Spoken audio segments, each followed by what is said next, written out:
Hi, everyone. My name is Daman Garewal, and I'm a PhD student at Rice University. Welcome to you to the fourth seminar in this Clever Planet seminar series for the fall 2021 semester.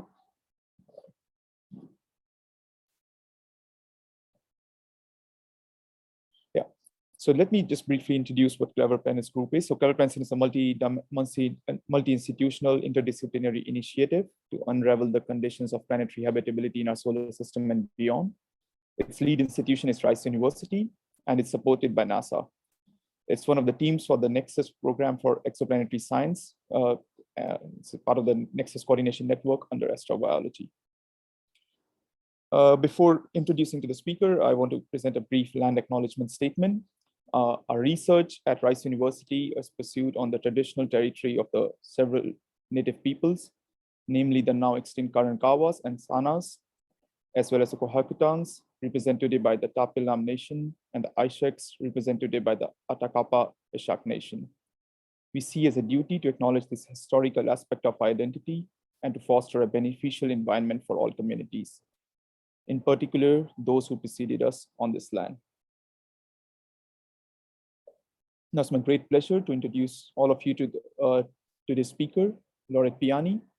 So Laurette did her PhD at the Museum of Natural History in Paris, working on volatile elements in chondrites through analysis by nanosims, followed by a postdoc for 1 year at CRPG Nancy, where she worked on sulfide sulfur in ansatite chondrites. Then she did a postdoc at Hokkaido University in Japan, working on organic matter formation in the interstellar medium and water in chondrites, and followed again by a CRPG postdoc working on isotopic fractionation of organic matter, both experimentally as well as on the water in chondrites. She's now a permanent researcher with a CNRS position at CRPG Nancy since 2018.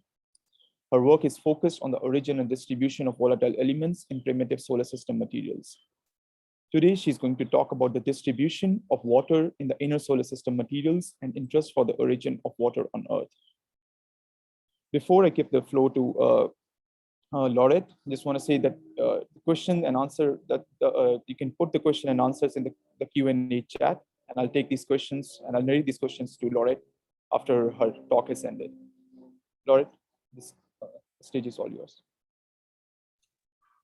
Thank you very much. Thank you for the invitation and the introduction.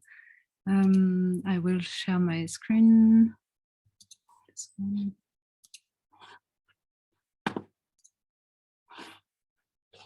Can you see my slides? Yes. Okay, great. So thank you very much. So as you said, I will present some works on the hydrogen distribution, mostly performed by the analysis of chondrites. And I will try to discuss also the interest of this kind of analysis for the origin of water on Earth and the other terrestrial planets. First of all, I would like to thank my collaborators from CRPG, from the museum in Paris, and also from the Hokkaido University in Japan. And so let me start with a very basic image of our planet, which is, as you all know, which is covered by water for about 70% of its surface. So water is everywhere around us at the surface of the Earth, but probably the main reservoir for water in the Earth is not at the surface, but most probably in its interior. So from the study of mantle-derived rocks, it is estimated that there is between 1 to up to 10 times the total amount of water that is in the oceans in the Earth's mantle. And there are also a lot of discussion about the possibility to store some hydrogen in the Earth's core. So of course, when we talk about hydrogen in the mantle, this is not water in the mantle. This is not really water, H2O, like we have on the surface of the Earth, but this is more hydrogen that is under different forms, retained in minerals, in lava, or in fluids. So Earth is the only planet, terrestrial planet with liquid water on its surface and known life. water is or was present on the Moon, Venus, Mars, and possibly also on Mercury. And a big question in cosmochemistry and astrophysics is what is the origin of water on the terrestrial planets? And a sub-question of this first question is how was water distributed in the early solar system at the time of the planet formation? So our solar system formed 4.6 billion years ago from the collapse of a small part of a molecular cloud that resulted in the formation of our sun. And it was initially surrounded by a disk, mainly dominated by gas, but also containing some dust. And this disk, called the protoplanetary disk, has a lifetime that is estimated to be about 5 to 10 million years. And this is during this 5 to 10 million years in the protoplanetary disk that most of the planetary bodies of our solar system start to form, and resulting in the planets and comets and asteroids that we have now in our solar system. So when we are interested in the distribution of water in the solar system, there is an important concept, which is the concept of the snow line, which can also be said as the water condensation front. This is the radial distance from the protosun, beyond which it was cold enough for water to condense into ice or to remain as a solid ice grain. And this corresponds to a temperature of about 160 Kelvin. So planetesimals that are created sunwards of the snow lines are not expected to have accreted ice grains, and they are thus expected to be rather dry.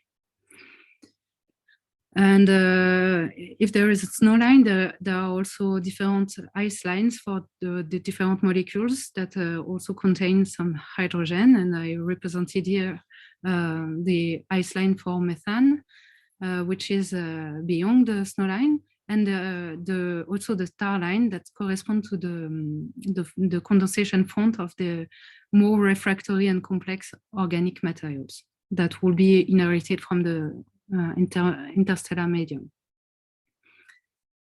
And but of course, these ice lines are not fixed.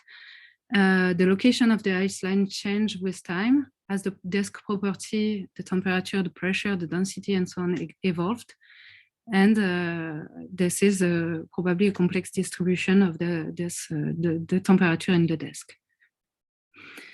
Anyway, the efficiency of water and other volatile compounds accretion is high if these compounds are in the form of solids, because they can thus be accreted with the dust, the silicate dust and metal, to form the planetary bodies. And this is all controlled by the thermal structure of the protoplanetary disk.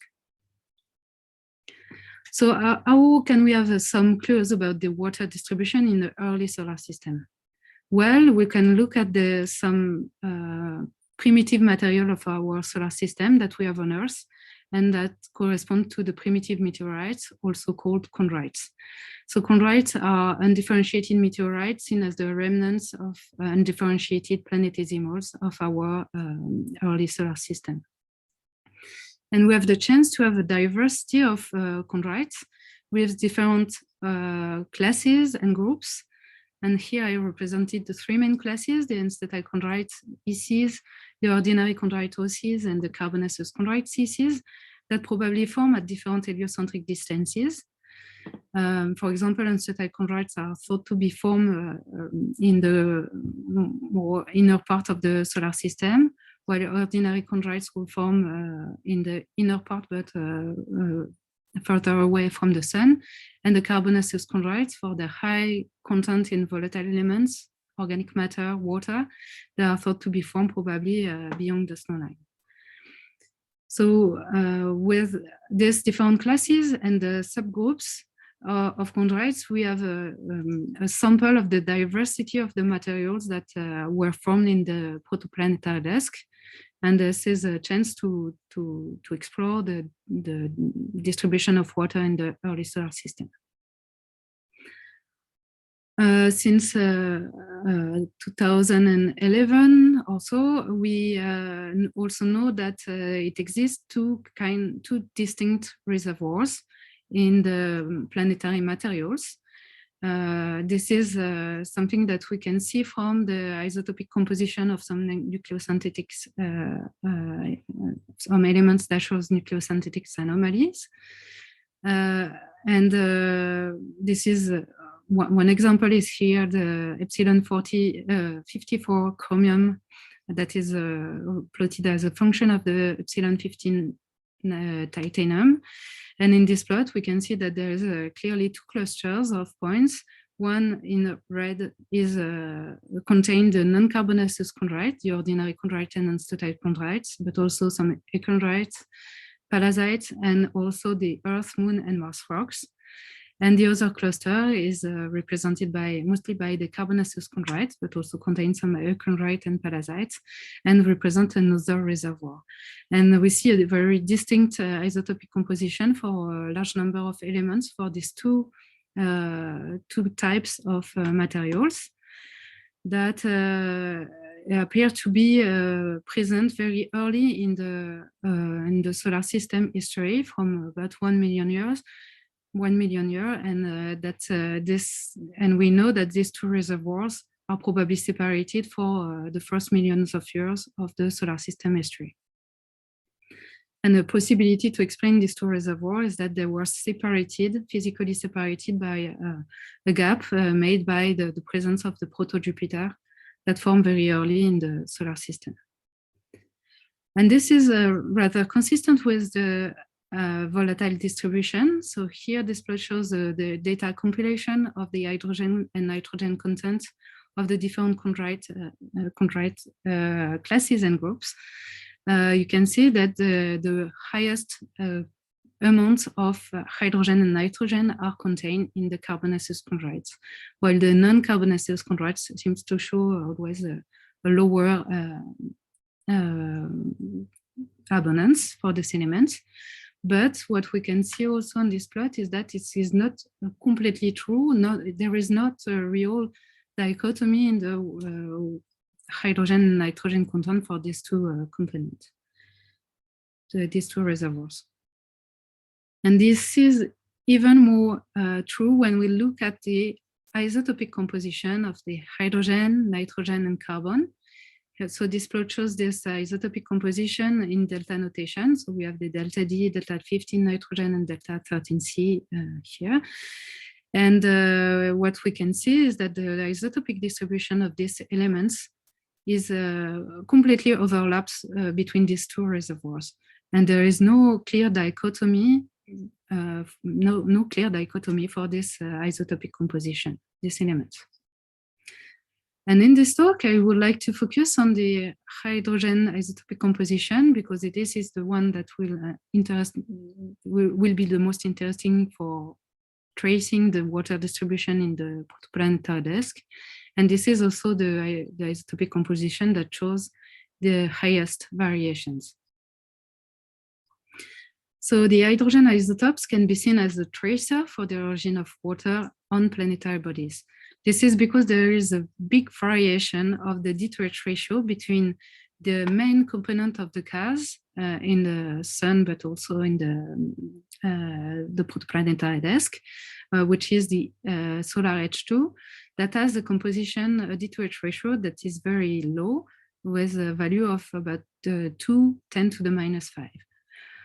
While in the molecular cloud, in the interstellar medium, we have molecules such as water, organic matter, organic components that are known to be very enriched in deuterium comparing to this solar value by several orders of magnitude. And the planetary bodies that form in the protoplanetary disk will can have the chance to sample these two reservoirs. And in fact, most of the planetary bodies that we know in the solar system have a value, D2H value, that is between these two end members. So now the question is, are there several water reservoirs inside and beyond the snow lines? Do we have a water inheritance for the molecular cloud, and in which proportion or in which extent this inheritance can be preserved in the material that form in the protoplanetary disk? So to go further on this question, what we need to know is the D2H ratio of the hydrogen minerals that are contained in the different types and different groups and classes of chondrites. And because these hydrogen minerals have recorded the D2H ratio of the water from which they formed. But this is not an easy task, because in chondrites, the bulk hydrogen is not only contained in hydrogen minerals, but is also contained in organic matter. And these two components are intimately mixed in the matrix of the chondrites at a submicrometer scale. This is something that we can see on this TEM image. This is transmission electron microscopy image of the chondrite, the carbonaceous chondrite matrix. And in this image, the scale is 100 nanometer here. And you can see that the organic matter in black is surrounded and mixed intimately with phyllosilicates, the hydrogen minerals, and also other phases such as amorphous silicates. And there is no way to completely separate the hydrogen minerals from the other phases. So what can we do? Well, first of all, we can isolate a part of the organic matter by applying acid treatment on the rock to remove the minerals. And this was done by several studies, and especially by the Connell Alexander and colleagues that analyzed the isotopic composition of the organic matter isolated in this way in a very large number of chondrites. And what they show is that the D2H ratio, here reported again as a delta notation, is highly variable among chondrite types and groups. And you can see that there are huge variation with even well larger, much larger than the variation that can be seen in the bulk hydrogen. And there are also some heterogeneities in this organic matter for a given chondrite. So now what can we do for the hydrogen minerals? So recently we have developed a technique by SIMS. SIMS is a secondary ion mass spectrometer. This instrument allows the analysis to be done in situ at a scale of some microns in the matrix of chondrites. And in this technique, we have analyzed both the D2H ratio, but also the C2H ratios of the matrix of some chondrites. And doing that, if we have the chance to sample different proportion of organic matter and hydrogen minerals, like it is schematically reported here on this plot, we may obtain some mixing lines that can for some correlation between the C2H and D2H ratio that can be interpreted as a mixing line, and that can be extrapolated to the C2H equals 0, to the zero intercept, to estimate the D2H ratio of hydrogen minerals without hindrance from the hydrogen coming from the organic matter. So this is what we have done in a large number of chondrites so far. And this is one example. Here, this plot shows the D2H ratio measured by SIMS as a function of the C2H ratio measured by SIMS at the same time in the matrix of two chondrites, the Mukunpura CM2 chondrites and the Bell's C2 and group chondrites. And what we can see is that the points follow correlation, positive correlation, that can be extrapolated to the zero intercept, and the zero intercept gives us the D2H ratio of the hydrogen minerals. That is more or less the D2H ratio of the water from which these hydrogen minerals form. So we have used this technique on different carbonaceous chondrite groups, and we obtain a D2H ratio for the water in each chondrite. So this is what we can see here. What we observe at the end is that there is a unique D2H ratio for water in each chondrite group, that can be seen also as a given parent asteroid. And that this D2H ratio is different from one group to another. So now, coming back to the literature and to compare this value we obtain for water to the value that were obtained for bulk and organic matter, we can look at this plot. So this is the D2H ratio measured for in literature for bulk and organic matter. So the bulk value corresponds to the open symbol. And the organic matter corresponds to the plain round symbol, and the water we measured for the carbonaceous chondrites correspond to the diamonds. And what we see is that there is a huge variation of the isotopic composition for both the organic matter and the water. The organic matter is the variation of organic matter is higher than for the water, but still we have several hundreds of per mil of differences between the water in the between the different chondrite groups. And what we see also is that for some chondrites, such as the CV or CO, we have a bulk value and the organic matter value and water value that is quite close. When for other chondrites, such as the CM chondrites, we have a decoupling between the D2H ratio of water and the organic matter. And for other chondrites, such as the CR and the ungroup C, BELS and SOB, we have this, the enrichment in deuterium for water and organic matter. So how can we interpret this data? So we think that this is the main parameter is the temperature, because according to the temperature, we can have or not efficient isotopic equilibration between the depot H2 and initially the rich water and organics that would be inherited from the molecular cloud. So if we are in a region where the temperature are very low, beyond the tar and snow lines, the water will stay as the ice and the organic matter will stay solid, and there will be no efficient isotopic equilibration. In that case, the D2H ratio inherited from the molecular cloud can be preserved. But when the temperatures are intermediate, let's say between the tar line and the snow line, temperatures, we can have the water can be sublimated, but not the organic matter. And in that case, the water will be depleted in deuterium by equilibration with the depot H2, but not the organic matter. And finally, if we are in a hotter region, we will have the sublimation of both the ice and the organics, and we can have more efficient exchange for both water and organics, and in that case, the D2H ratio will be lowered by this reequilibration with the depot H2. So, and these temperatures are of course not only dependent on the heliocentric distance, as this is schematically represented here, but it will also decrease with time. And to explain the fact that we still have we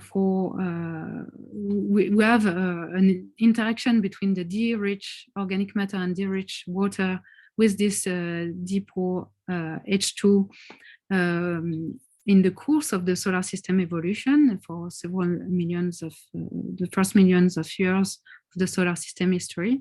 We propose that there were a long-lasting interaction between the molecular cloud that would have injected some matter in the protoplanetary disk at the time of the chondrite formation.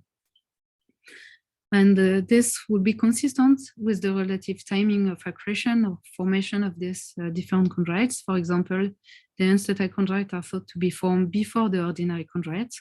So if they form at a similar heliocentric distance, they can have been more efficiently equilibrated with the protosolar H2 because they would form before and at higher temperature. And this will be also the case for CVCK chondrites that are thought to form before the CI, CM, and CR chondrites. Okay, so we have seen that the hydrogen isotopic distribution is a combination of the location and timing of formation for the asteroid from which the chondrites come from. So let me now come back on this plot and look at the non-carbonaceous chondrites. And I would now would like to talk about the Untitled chondrite, because this is the only class of chondrites where there is no report for hydrogen minerals. And the question is that, if there is no hydrogen minerals, does it mean that there is no hydrogen? So of course, Untitled chondrites are also important for the formation of the Earth. We have seen that the Earth rocks are dominated by some material coming from the NC reservoirs. And we also know that for a large number of elements, such as oxygen, calcium, titanium, the Earth and Untitled chondrites share a similar isotopic composition. So it is generally thought that the Earth formed from dry material akin to Untitled chondrites or derived from a similar reservoir as the Untitled chondrite. And to explain the presence of water on Earth, it is thought that the water was delivered by the input of hydrated bodies coming from the outer solar system. But to what extent may Untitled chondrites have contributed to the water budget of the Earth? So to answer this question, we have performed a study where we have analyzed the bulk, hydrogen content, and isotopic composition in 11 Untitled chondrites.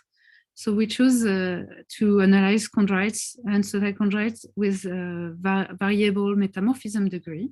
So these chondrites were heated on their parent asteroids at different degrees. And we had these different types. Type 3 are the most primitive one, 4, 5, 6, the most heated one. And we did the bulk measurement by using an elemental analyzer coupled with the isotope ratio mass spectrometer. And we did, before each measurement, or before the measurements, we perform degassing for 2 days at 120 degrees C under vacuum to remove the atmospheric contamination and to try to be the more exempt of this water contamination from the atmospheric water. So this is the result we obtained for the hydrogen content first. It is reported as an equivalent H2 weight % for comparison with the Earth's composition and the water content in the other chondrites. So what we found is that there is between 0.5 and 0.1 weight % of water in the Untitled chondrites we have measured. And this, even if this is much lower than what was measured in the hydrated chondrites, such as CI and CM, that have about 8 to 10 weight % of water, this is still a significant hydrogen content.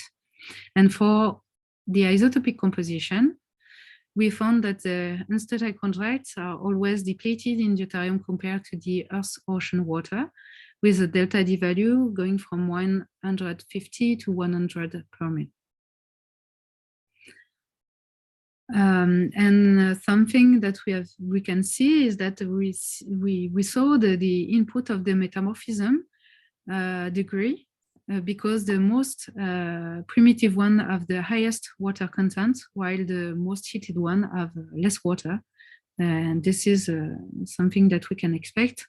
And for us, it was very important to see this effect of parent body metamorphism, because it shows us that we are analyzing mostly the indigenous water that was in the meteorite and not the terrestrial contamination. So now, what are the hydrogen-bearing phases in Untitled chondrites? We have seen that there is no phyllosilicates or any hydrogen minerals that were reported in Untitled chondrites. But we know that there is some organic matter. According to the studies that were performed on this organic matter in non-static chondrites, this organic matter is only equivalent to 0.04 weight percent of water and will only represent 8% of the whole rock H2O for the most primitive and static chondrites. So it means that there is, or there are, some other carriers. In this study, we have focused our attention on chondrules. So chondrules, as you may know, are submillimetric silicate spheres that are one of the main components of the chondrites. They represent about 70% of volume in the most primitive and static chondrites. And they have a high content of volatile. In a previous study, we have shown that this chondrule, the chondrule mesostasis more precisely, have a high content of volatile and moderately volatile elements such as sulfur, sodium, potassium, and chlorine. So we have decided in the study to perform SIMS analysis of the unstatic chondrite mesostasis to look at the water content. And yes, sorry, I did not describe this image. This is a backscattered electron image of a chondrule in Sahara 97 and 96, one of the most primitive unstatic chondrites in which we have done the SIMS measurement. And this is what we obtained. So we found a water content in this unstatic chondrite chondrule mesostasis between 2,700 ppm to 1.2 weight percent. Which is very high, about 10 times higher than what we have measured during the same session in the mesostasis of the CV-type carbonaceous chondrite, Caba and Vigarano. So this here you can see an image. This is an optical microscope image of the unstatic chondrite chondrule, in which one of the chondrule in which we have done this measurement. The dark area are the mesostasis area, and the lighter gray area correspond to the unstatite pyroxene, and the black spots are the SIM spot. And we found also for this mesostasis D2H ratio depleted, an isotopic composition depleted in D compared to the Earth's ocean, with a delta D value of -200 to -100 per mil. And so the high amount of water, or hydrogen in this mesostasis is very important because it corresponds to an equivalent of 13% of the whole rock H2O. And this is much higher than what was measured in the mesostasis of other chondrites that were not altered by water. So now, what are the implications for the Earth water budget? So here we have a look at some models to form the Earth from a mixture of unstatite, ordinary, and carbonaceous chondrite-like material. And we have taken some extreme models. Here, an Earth that will be formed only by unstatite chondrites, and here another model by making a mixing between unstatite chondrite, ordinary chondrite, and carbonaceous chondrite. And what we want to know if this model are correct, how much water can be bring by this unstatite chondrite-like material. And this is represented here as a number of oceans. You have here one ocean for the surface and between 1 to 10 oceans for the Earth mantle. And this is the value that will be that would correspond to the water that will come from the unstatite chondrites if the Earth was formed by 100% of unstatite chondrites. If we take only the organic matter and the mesostasis, we have about 4 oceans of water that will be delivered. And if we take it into account the whole range of the bulk water content we measured for the different unstatite chondrites, we have between 4 and 23 times the total amount of water in the ocean. And in the model where the unstatite chondrites represent only 70% of the Earth, we will still have more than 3 oceans that would be bring by these Untitled Chondrites. So I'm not saying that these models are true, and I'm not saying that the Untitled Chondrites are the only ones who have contributed to the Earth's water.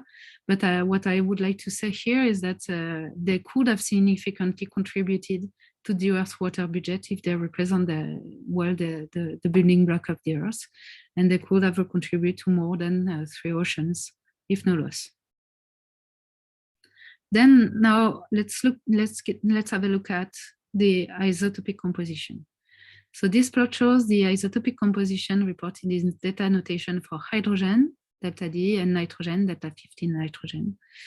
And on this plot, I've reported the value for the superficial reservoir of the Earth, the ocean for water, and the atmosphere for nitrogen, and the value measured in the Earth mantle rocks, and also a value that could represent the primitive mantle of the Earth. And if we now plot the different values obtained for the different groups of chondrites, we have here the hydrated carbonaceous chondrites, CM and CI, the less hydrated carbonaceous chondrites, CV and CO. And here I plotted the point we obtained. For hydrogen on Untitled Chondrite, and nitrogen is from a compilation from literature data. We see that the Untitled Chondrites are the only one that fits well the value of the isotopic value of the primitive mantle, both for hydrogen and nitrogen. But of course, this value is far from the value that we have on the Earth's surface. And to explain the hydrogen and nitrogen isotopic composition from this Untitled Chondrite composition, we need either a process able to enrich the hydrogen and nitrogen in the heavy isotopes, or to add some components such as the CI-like materials, plus also possible contribution for comets for the nitrogen isotopes. Okay, so here come my summary and conclusion. So first of all, I would like to reiterate that there is no clear dichotomy for the isotopic composition of the hydrogen, carbon, and nitrogen in the carbonaceous and between carbonaceous and non-carbonaceous meteorites. The hydrogen distribution in chondrites depends on the thermal structure of the protoplanetary disk. The D2H ratio of water and the organic matter seem to be linked to the location and timing of the asteroid formation. And to explain the data we observed, we need for long-lasting interactions between the parent molecular cloud and the protoplanetary disk. Then, when we look at the Untitled Chondrites that could represent some of the building blocks of the Earth, they contain less water than the carbonaceous chondrite, but still they have some water, up to 0.5 weight%. So they could have contributed to the Earth's water budget. And interestingly, they are depleting in D and 14N compared to the superficial reservoir, but they fit well the isotopic composition of the Earth's primitive mantle. And so all these results goes from a kind of similar conclusion. This is that in the inner solar system, even if we have less evidence for high amount of volatile elements, we still have some evidence for H-bearing materials that were present, and even if the snow line, this is inside the snow line. And the presence of this H-bearing material is important, of course, for the formation of the Earth, but can also be important for the formation of the other planets of our solar system, but maybe of our other stellar systems. So I stop here, and I thank you for your attention. Right. Thanks, Laurette, for this fascinating talk. With this, I'll open the floor to the questions. So people can type questions in the Q&A and they can raise their hands and I can unmute other questions. That's why.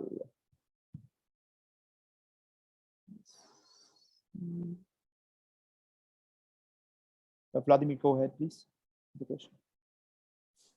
Yes, thank you very much for a very interesting talk. The question that I have is about the what is known about the abundance of boron and magnesium-26 in ECs, in enstatite chondrites versus carbonaceous chondrites?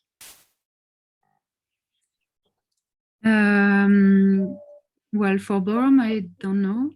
For magnesium-26, there are measurements that have been done on CIs, and the CIs that are in the enstatite chondrites seem to have the same kind of amount of magnesium, or adds the same amount of 26 aluminum than the CIs in other types of chondrites. Then there is almost no values for chondrules. Only one paper reports some measurements, but first of all, it was done a long time ago. The error bar were high, and only one, I think, aluminum-rich chondrule shows evidence for an excess of magnesium-26. And it was not enough to have a precise age for the chondrule. But recently, there were some manganese chromium isotope measurements in a series of chondrules that give an age for the chondrules precursor of 1.6 million. Not completely sure, but the error bar again is very high, and it's not easy to compare with other types of chondrites. Thank you.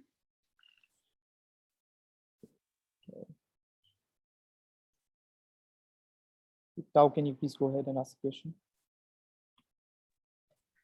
Hi, a great talk. Thank you. I have two questions. The first one is regarding your the measurements on the seams. You use carbon-13 to hydrogen ratio to put constraints on this mixing scenario. I wonder if you have to assume that carbon and hydrogen ratio in organic matter is somewhat homogeneous in order to make it work. You ask if the carbon to hydrogen ratio was homogeneous, or if the carbon composition is okay. Yes, in some way, I would say, because we found a correlation between the D2H and C2H ratio, we can estimate that this correlation corresponds to the mixing line. And because also there is a very big variation between the carbonaceous, the organic matter C2H and the hydrated mineral C2H, we can consider that if there are some variation in the C2H ratio of the organic matter, it will not change so much the result. But probably this is one of the reasons why we have a scattering of the points, and then not all the points well aligned on a mixing line. Right. Okay. Thanks. Another question is that when you have when you see the delta D number between organic matter and the water, which is hydrated mineral, some are different, some are kind of similar. Do you consider the exchange between those phases, between the water and organic matter? I did not so much, because what we see when we look at the composition in situ is that there are variation. I mean, let me think to the answer to answer correctly. For example, for CM chondrites, we have analyzed CM chondrites having different water concentration and different degrees of alteration, water alteration, aqueous alteration. But even if the water concentration and the aqueous alteration is different, we always see the same slope for the D2H versus the C2H ratio. And all the points of all the CM are in the same trend. So for us, this is the proof that there is no important significant exchange between the water and the organic matter, because if there were some exchange, they would depend on the proportion of water and organics, and they will change the slope of the trend according to this proportion. Okay, thank you. Hey, Andre, can you go ahead and ask your question? Yes, hi, thank you for the very nice talk. I have a question about one of your conclusion bullet points here. So you say need for interaction with parent molecular cloud. So I'm an astronomer, and so I was kind of intrigued by this conclusion. And I wonder, so the question is, have you looked into observation of young star and protoplanetary disks to see whether this accretion happens? Because I have the feeling that, you know, if you look at the recent ALMA observation, so after, say, 1 or 2 million years, we don't have evidence, probably even earlier, we don't have evidence of accretion from the parent envelope to the disk anymore. And so if you require having accreting material at, say, 4 or 5 million years, that might be in tension with what astronomical observations show. Clearly, with the caveat is that, you know, we don't see the solar system, and, you know, things may have gone differently. But have you looked into this observation? I've not directly looked at this observation, but we, for building this conclusion, we have discussed with astronomers, and from this discussion, it appears that it's not impossible to have this kind of interaction for several million years. Let's say up to 4 or 5 million years between the molecular cloud and the protoplanetary disk. And probably it's not a constant interaction, but it would be like some kind of injection that would be episodic during the protoplanetary disk evolution. And maybe just the basic idea is that the molecular cloud lifetime is higher than the protoplanetary disk lifetime. So at least they can coexist for this up to 5 million years. But then I'm not a big specialist of this, so I may not be able to answer with more details. But yeah, well, you know, typically, well, you know, again, the caveat is that it's not that we see all the disks in the universe clearly, but, you know, the disk we see, once they are a few million years old, when you look observation with ALMA, for example, you know, they tend to be isolated from the parent molecular cloud. So it's true that the molecular cloud might still exist, but it's generally far away, and we don't see material close to the disk that might accrete. If you look at objects that are younger, say less than 1 million year or 2, then yes, then there is definitely a lot of circumstellar material that can lead to accretion. It's just a time scale problem that, you know, and you know, if you go longer and longer, say, if you require this interaction for, let's say, 10 million years, it becomes even more problematic, because at 10 million years, most of the disks are gone, right? So in first place, so you don't have any leftover from the parent yes. cloud. In any case, it would not be 10 million years, because if the time for, I mean, the age for the chondrite formation is more like 4 to maybe 4 million years for the youngest, and so it will be in the first million years. But yeah, apparently it seems to be possible from the discussion we had with these astronomers, but I may not be able to answer more like for the observations. Yeah. Thank you. Raj, go ahead and ask a question. Hi, yes, Laurette, again, an amazing talk. I really enjoyed it. Thank you so much for visiting us. So my question is also somewhat related to the time scale of, you know, chemical evolution.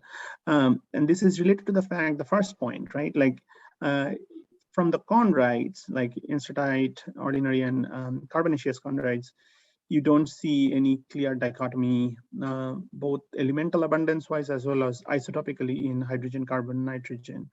Whereas you may be aware of, Daman's recent work in iron, iron meteorites, where there seems to be dichotomy in terms of nitrogen isotopes between the CC affinity and the NC affinity iron meteorites.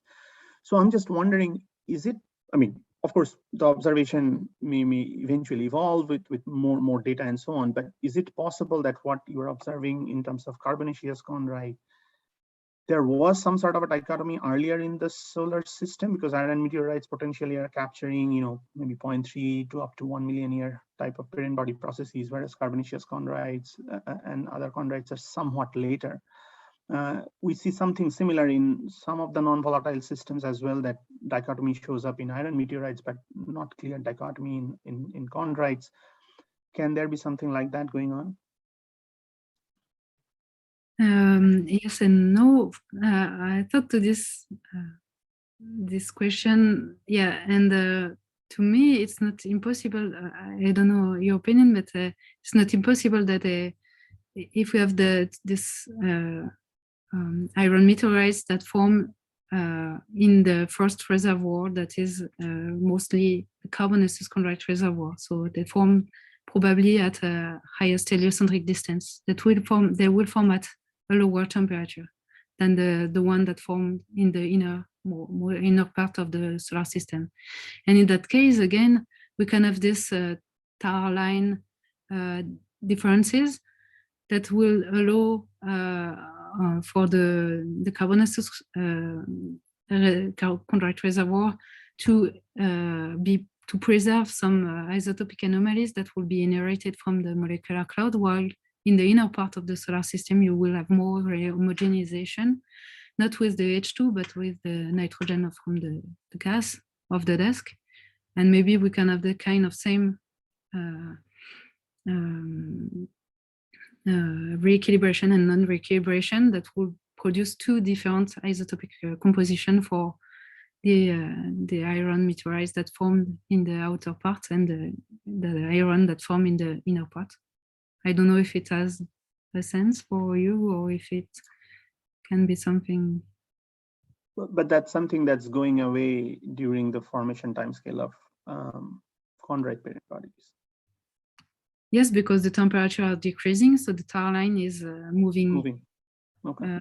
Inward, and then you will have most of the carbonaceous chondrite, the non-carbonaceous chondrite outside the tar line.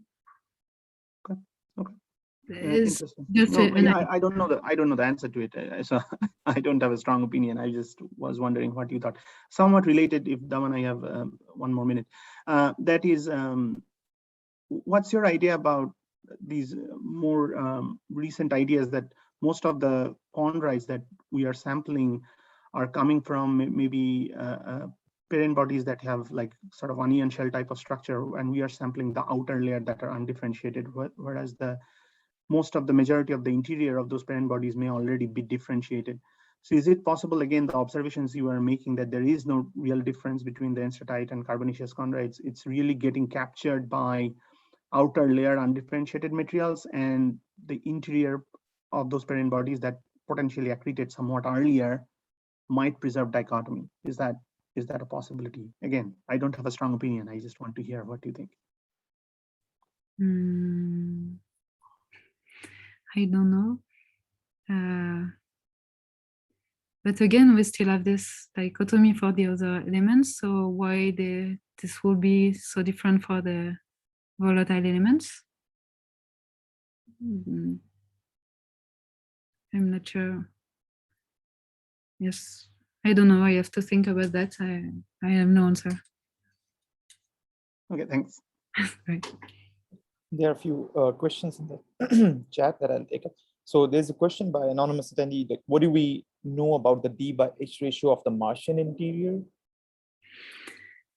I'm not an expert, but I think there are discussions about the exact isotopic composition of the Martian, D/H ratio of the Martian interior.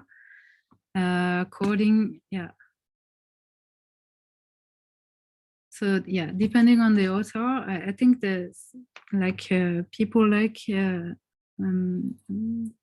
the paper of McCubbin and Barnes, 2019, I think they are thinking that the Mars interior has a rather high D2H ratio, higher than the Earth. Then I have heard other authors that have measured some lowest value, D2H value, that are then closest to the Earth primitive mantle D2H. And then, so I don't know, I have no clear opinion of what is the D2H ratio of the Martian mantle, but it's possibly like the Earth or higher D2H ratio. Does it answer the question? I don't know who the person has typed. So yeah, for me it makes sense. Yeah. So then there's another question by Yasuhiro Hasegawa. Thank you for a nice talk. Now people think that the solar system formation is highly dynamic due to radial drift of pebbles and migrations of rocky protoplanets. Could you comment on how isotopic measurements are useful for constraining these dynamical processes?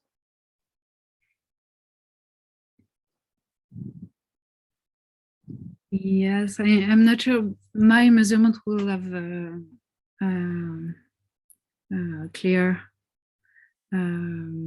nucleus for this formation processes, but I would say that the clear dichotomy that we see between the non-carbonaceous chondrite and carbonaceous chondrite for this nucleosynthetic anomalies will argue against the formation of terrestrial planet by pebble accretion. It will not be easy to have this, to keep this dichotomy with pebble accretion.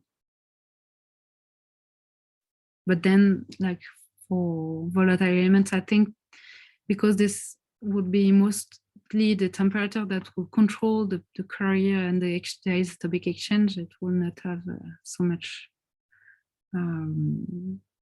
link with this formation process. And okay, yeah. Then there's another question. A lot of hydrogen water measurements in meteorites are a result of contamination, whether it's related to sample preparation, analytical protocols.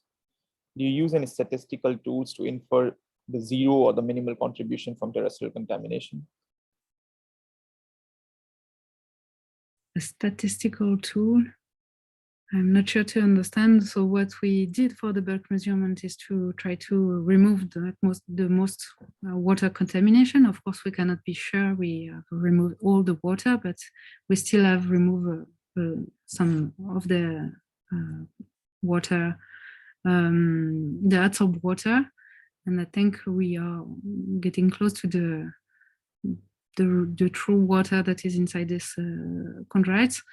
And the fact that we see this, the effect of the metamorphism degree on the isotopic and the water content in the asteroid chondrites, I think it's proof that we are measuring mostly the water that is inside the meteorites. Then for the SIMS measurement, for the study of the carbonaceous chondrite water, what we did is that to prepare the sample without any treatment. So I just took some pieces, fragments of the chondrites, I pressed them into indium, and I've not polished the sample.